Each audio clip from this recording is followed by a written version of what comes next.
नमस्कार, मेरे YouTube channel पर आपका फिर से स्वागत है माय लाइफ माय वे पर। आज हम थोड़े विस्तृत रूप में पढ़ने जा रहे हैं भारत में पर्यावरण की समस्या और उसका आलोचनात्मक विश्लेषण हम आज देखने जा रहे हैं कि उसके लिए कौन कौन से आंदोलन किए गए पर्यावरण की सुरक्षा के लिए, उसे संरक्षित रखने के लिए।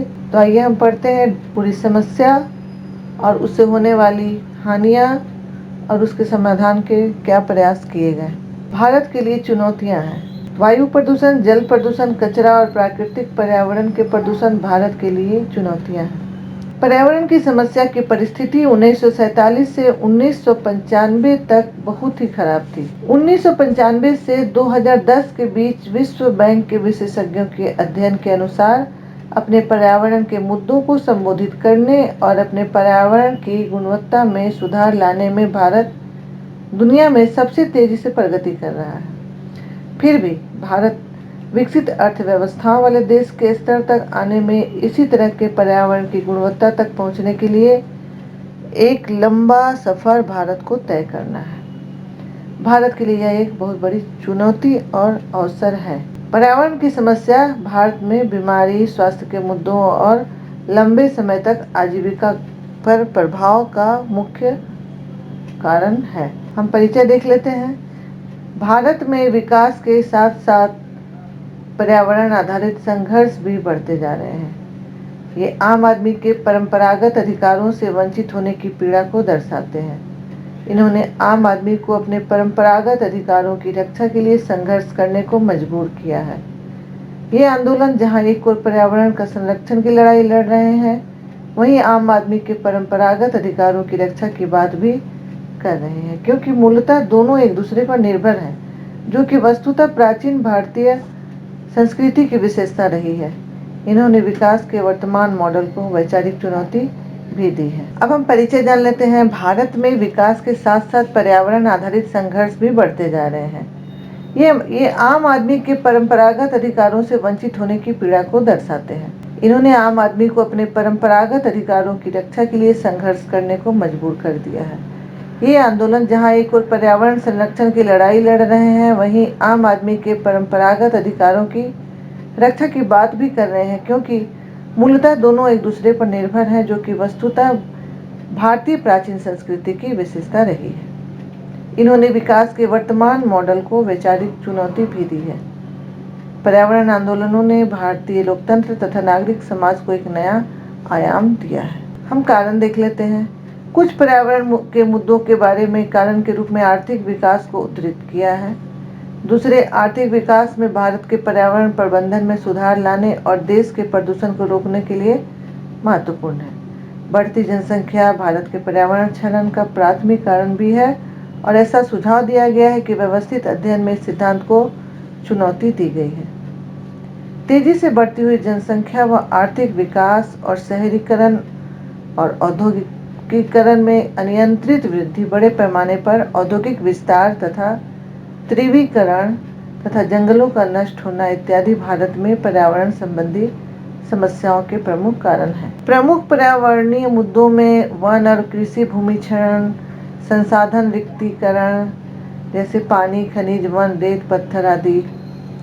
पर्यावरण क्षरण, सार्वजनिक स्वास्थ्य, जैव विविधता में कमी, पारिस्थितिकी प्रणालियों में लचीलेपन की कमी, गरीबों के लिए आजीविका सुरक्षा शामिल है। अनुमानित जनसंख्या का संकेत है कि 2050 तक भारत दुनिया में सबसे अधिक आबादी वाला देश होगा और चीन का स्थान दूसरा हो जाएगा। यानी जनसंख्या वृद्धि के मामले में हम चीन को पीछे पछाड़ देने वाले हैं 2050 तक। दुनिया के कुल क्षेत्रफल का 2.4%, परंतु विश्व की जनसंख्या का 17.5% धारण कर भारत का अपने प्राकृतिक संसाधनों पर दबाव बहुत ज़्यादा बढ़ गया है।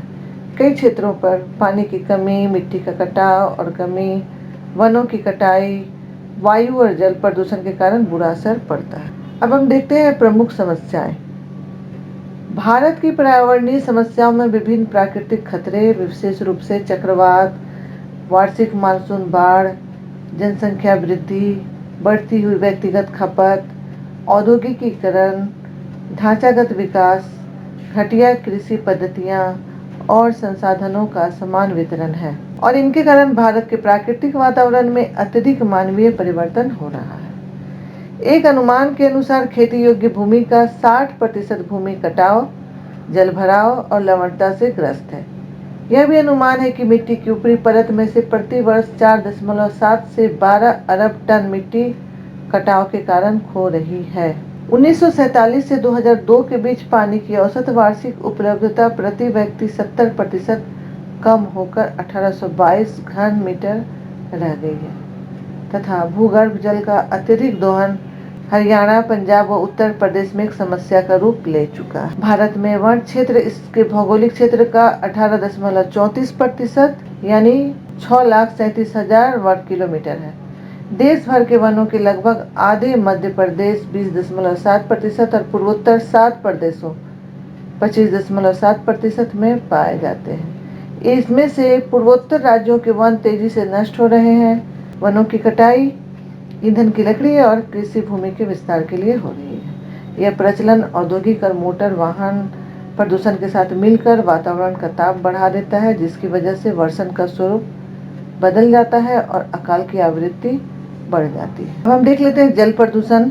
भारत के 3,119 कस्बों और शहरों में से 209 में आंशिक रूप से तथा केवल 8 में मल जल को पूर्ण रूप से उपचारित करने की सुविधा WHO 1992 में हुई है। 114 शहरों में अनुपचारित नाली का पानी तथा दाह संस्कार के बाद अधजले शरीर सीधे ही गंगा नदी में बहा दिए जाते हैं। अनुप्रवाह में नीचे की ओर अनुपचारित पानी को पीने, नहाने और कपड़े धोने के लिए प्रयोग किया जाता है। प्रदूषित गंगा नदी पर लाखों लोग निर्भर करते हैं। गंगा नदी के किनारे 40 करोड़ से भी अधिक लोग रहते हैं। हिंदुओं के द्वारा पवित्र माने जाने वाली इस नदी में लगभग 20 लाख लोग नियमित रूप से धार्मिक आस्था के कारण स्नान करते हैं। जबकि गंगा को पवित्र माना जाता है, वहीं इसके पारिस्थितिकी तंत्र से संबंधित कुछ समस्याएं भी हैं। यह रासायनिक कचरे, नाली के पानी और मानव व पशुओं की लाशों के अवशेषों से भरी हुई है और इसमें सीधे नहाना, उदाहरण के लिए बिहार रजियासी संक्रमण तथा इसका जल पीना इस बीमारी के प्रत्यक्ष रूप से खतरनाक है। न्यूज़वीक ने यमुना को काले कीचड़ की बदबूदार पट्टी कहा है, जिसमें फेकल जीवाणु की संख्या सुरक्षित सीमा से 10,000 गुना अधिक पाई गई है और ऐसा इस समस्या के समाधान हेतु 15 वर्षीय कार्यक्रम के बाद है और हैजा महामारी से कोई अपरिचित भी नहीं है। वायु प्रदूषण को हम देखते हैं तो भारतीय शहरों में वायु प्रदूषण काफ़ी उच्च स्तर पर पाया गया है। भारतीय शहर वाहनों और उद्योगों के उत्सर्जन से प्रदूषित हैं। सड़क पर वाहनों के कारण उड़ने वाली धूल भी वायु प्रदूषण में 33% तक का योगदान करती है। बेंगलुरु जैसे शहर में लगभग 50% बच्चे अस्थमा से पीड़ित हैं, सिर्फ वायु प्रदूषण के कारण। भारत में 2005 के बाद से वाहनों के लिए भारत स्टेज 2 के उत्सर्जन मानक लागू हैं। भारत में वायु प्रदूषण का सबसे बड़ा कारण परिवहन की व्यवस्था है। लाखों पुराने डीजल इंजन व डीजल जला रहे हैं, जिसमें यूरोपीय डीजल से 150 से 190 गुना अधिक गंधक उपस्थित है। बेशक सबसे बड़ी समस्या बड़े शहरों में है, जहां इन वाहनों का घनत्व बहुत अधिक है। सकारात्मक पक्ष पर सरकार की इसी बड़ी समस्या और लोगों से संबद्ध स्वास्थ्य जोखिमों पर प्रतिक्रिया करते हुए धीरे धीरे लेकिन निश्चित रूप से कदम उठा रही है। वायु प्रदूषण से जो नुकसान है, आप देख सकते हैं कि अभी जो कोरोना के कारण लॉकडाउन हुआ था और इसमें वाहन बिल्कुल तरह से बंद कर दिए गए थे और किसी तरह का कोई प्रदूषित कोई वायु उत्सर्जित नहीं हो रही थी। ऐसे समय में वातावरण इतना शुद्ध हो गया था, ये उदाहरण हमारे सामने मौजूद है और हर समय ऐसा वातावरण नहीं होने का कारण भी यह अपने आप समझ जाने वाली बात है। आगे हम देखते हैं ध्वनि प्रदूषण। भारत के सर्वोच्च न्यायालय द्वारा ध्वनि प्रदूषण पर एक महत्वपूर्ण फैसला सुनाया गया। वाहनों के हॉर्न की आवाज़ शहरों में शोर के डेसिबल स्तर को अनावश्यक रूप से बढ़ा देते हैं। राजनीतिक कारणों से तथा मंदिरों और मस्जिदों में लाउड स्पीकर का प्रयोग रिहायशी इलाकों में ध्वनि प्रदूषण के स्तर को बढ़ाता है। हाल ही में भारत सरकार ने शहरी और ग्रामीण क्षेत्रों में ध्वनि स्तर के मानदंडों को स्वीकृत किया है। इनकी निगरानी व क्रियान्वयन कैसे होगा, यह अभी भी सुनिश्चित नहीं है। भूमि प्रदूषण भी है। भारत में भूमि प्रदूषण कीटनाशकों और उर्वरकों के साथ साथ क्षरण की वजह से भी हो रहा है। मार्च 2009 में पंजाब में यूरेनियम विषाक्तता का मामला प्रकाश में आया था। इसका कारण ताप विद्युत गृहों द्वारा बनाए गए राख के तालाब थे। अब हम देख लेते हैं पर्यावरण की समस्या और भारतीय कानून। 1980 के दशक के बाद से भारत के सर्वोच्च न्यायालय समर्थक सक्रिय रूप से भारत के पर्यावरण के मुद्दों में लगा हुआ है। भारत के उच्चतम न्यायालय की व्याख्या और सीधे पर्यावरण न्यायशास्त्र में नए परिवर्तन शुरू करने में भी लगा हुआ है। न्यायालय के निर्देशों और निर्णय की एक श्रृंखला के माध्यम से मौजूदा वालों पर अतिरिक्त शक्तियां पर्यावरण कानूनों को फिर से व्याख्या की है। पर्यावरण की रक्षा के लिए नए संस्थानों और संरचनाओं, नए सिद्धांतों को बनाया गया है और नवाजा गया है। पर्यावरण के मुद्दों पर जनहित याचिका और न्यायिक सक्रियता भारत के सुप्रीम कोर्ट से परे फैली हुई है। यह अलग अलग राज्यों के उच्च न्यायालयों में शामिल है। अब हम देख लेते हैं संरक्षण। खराब वायु गुणवत्ता, जल प्रदूषण और कचरे के प्रदूषण सभी पारिस्थितिक तंत्र के लिए आवश्यक खाद्य और पर्यावरण की गुणवत्ता प्रभावित करते हैं। भारतीय जंगलों, वन, वनस्पति की विविधता और वितरण बढ़ी है। भारत, जो कि इंडो-मलय पारिस्थितिकी क्षेत्र के अंतर्गत आता है, एक महत्वपूर्ण जैव विविधता वाला क्षेत्र है। यहाँ सभी स्तनपायियों में से 7.6%, सभी पक्षियों में से 12.6%, सभी सरीसृपों में से 6.2% तथा फूलदार पौधों में से 6.0% प्रजातियां पाई जाती हैं। हाल के दशकों में मानव अतिक्रमण के कारण भारतीय वन्य जीवन के समक्ष खतरा पैदा हो गया है। इसकी प्रतिक्रिया स्वरूप 1935 में स्थापित राष्ट्रीय पार्कों व संरक्षित क्षेत्रों की प्रणाली को बड़ी मात्रा में बढ़ाया गया है। 1972 में भारत ने वन्यजीव संरक्षण अधिनियम और प्रोजेक्ट टाइगर को अधिनियमित करके संकटग्रस्त प्राकृतिक आवासों को बचाने का प्रयास आरंभ किया। कई अन्य संघीय संरक्षण 1980 से प्रकाश में आए हैं। 500 से अधिक वन्य जीव सेंचुरियों के अतिरिक्त भारत में 14 रक्षित जीवमंडल क्षेत्र हैं, जिनमें से 4 रक्षित जीवमंडल क्षेत्र की अंतर्राष्ट्रीय श्रृंखला के भाग हैं। 25 जल क्षेत्र रामसर मिशन के अंतर्गत रजिस्टर। अब हम देख लेते हैं भारत में कौन कौन से पर्यावरण आंदोलन हुए। इनमें था चिपको आंदोलन, चिल्का बचाओ आंदोलन, टिहरी बांध विरोधी आंदोलन, नर्मदा बचाओ आंदोलन, बीज बचाओ आंदोलन, वर्षा जल संरक्षण अभियान, विश्नोई आंदोलन, साइलेंट घाटी आंदोलन, अप्पिको आंदोलन। भारतीय पर्यावरण आंदोलनों को मुद्दों के आधार पर 3 वर्गों में हम बांट कर देख सकते हैं। प्रथम समूह में जल से जुड़े आंदोलन है, जिनमें प्रमुख है नर्मदा टिहरी बचाओ आंदोलन, चिल्का बचाओ आंदोलन, गंगा मुक्ति आंदोलन, पानी पंचायत आदि। इनका उद्देश्य जल को प्रदूषण मुक्त करना, पेयजल की प्राप्ति तथा जल संरक्षण की परंपरागत तकनीकों को प्रयोग में लाना है। और हमारे देश के प्रधानमंत्री ने अभी एक अभियान चलाया है, जल बचाओ आंदोलन। दूसरे वर्ग में जंगल से जुड़े आंदोलन है। इनमें मुख्य है विश्नोई आंदोलन, चिपको, अप्पिको आंदोलन, साइलेंट घाटी आंदोलन आदि। ये जंगल से जुड़े आंदोलन है। इनका मुख्य उद्देश्य वनों को संरक्षित करना, जैव विविधता की रक्षा करना तथा वन संसाधनों में आम आदमी की भागीदारी को सुनिश्चित करना। तीसरे समूह में जमीन से जुड़े आंदोलन है, जो मिट्टी की उर्वरा शक्ति बढ़ाने, मिट्टी का कटाव रोकने तथा बड़ी परियोजनाओं के कारण विस्थापित लोगों के अधिकारों को बचाने के लिए संघर्षरत है। इनमें मुख्य है बीज बचाओ आंदोलन, नर्मदा तथा टिहरी बचाओ आंदोलन। इन सभी आंदोलनों के उद्देश्यों, कार्यक्रमों तथा इनके संघर्षों को विस्तार से रखने की कोशिश यहाँ पर मैंने की है। अब हम मूल्यांकन देख लेते हैं अंत में। पर्यावरण आंदोलनों के उदय का मुख्य कारण पर्यावरणीय विनाश है। इन विनाशों के कारण ये आंदोलन शुरू किए गए ताकि विनाश को बचाया जा सके, और अगर विनाश बचा तो मनुष्य बचेगा। इसलिए ये आंदोलन चलाए गए, जिसका पालन हमें जरूर करना चाहिए। भारत में पिछले 200 वर्षों से अपनाए गए विकास प्रक्रिया का ही यह परिणाम है कि आज हमारी वायु जहरीली हो गई है, नदियां नालों में तब्दील हो गई हैं, बढ़ता शोर प्रदूषण हमें मानसिक रूप से विकलांग बना रहा है, विभिन्न जीव जंतुओं की अनेक प्रजातियां लुप्त हो रही हैं, वनों का अंधाधुंध कटाव हो रहा है, जिसका परिणाम हमें मौसमी परिवर्तन, धरती के ताप में बढ़ोतरी, ओजोन परत में छेद, भूकंप, वर्षा की अनियमितता आदि रूप में देखने को मिल रही है।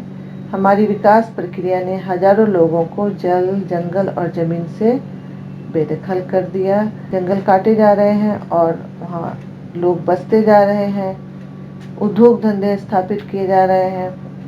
विकास प्रक्रिया के इन्हीं दुष्प्रभावों ने आम आदमी को पिछले कुछ समय से एकजुट होने तथा विकास को पर्यावरण संरक्षण आधारित करने के लिए अनेक आंदोलन चलाने को प्रेरित किया, जिन्हें हम पर्यावरण आंदोलन, गांधीवादी, मार्क्सवादी तथा उपयुक्त तकनीकी दृष्टिकोण।